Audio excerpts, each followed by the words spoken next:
ஆண்டவராகிய இயேசு கிறிஸ்துவின் இனிய நாமத்தில் உங்கள் அனைவருக்கும் வாழ்த்துதலை வணக்கத்தை தெரிவித்துக் கொள்கிறேன். இந்த நாளிலும் வேதாகம தென்துளிகள் என்ற பகுதியிலே நாம் சிந்திக்க இருக்கின்ற பகுதி, தேவ பிள்ளையே நீ கலங்காதே. ஓர் சீமேயி உன்னை தூஷிக்கிறானா, கலங்காதே. 2 சாமுவேல் 16வது அதிகாரம் வசனம் 5-10 வரை.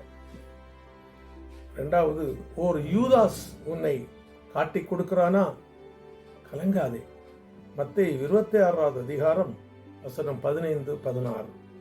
3வது, ஓர் ஏரோது உன்னை பரியாசம் பண்ணுகிறானா, கலங்காதே. லூக்கா 23 அதிகாரம் 11வது வசனம்.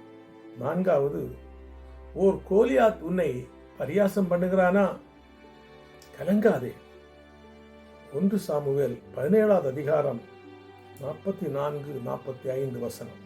5வது, ஓர் சாத்தான் உன்னை விழுங்க பார்க்கிறானா, கலங்காதே.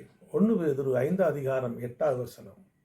குணமாக கலங்காதே கலங்காதே என்று சொல்வது யார் என்றால், ஆண்டவர் சொல்லுகிறார், பயப்படாதே, கடவுள் உன்னோடு கூட இருக்கிறார், உன்னை பலப்படுத்தி சகாயம் பண்ணி உன்னை தாங்குவேன் என்று சொல்லுகிறார். ஆகவே கலங்காதிருங்கள், ஆண்டவர் உன்னோடு கூட இருந்து உன்னை தாங்க சித்தமாயிருக்கிறார், கலங்காதிருங்கள்.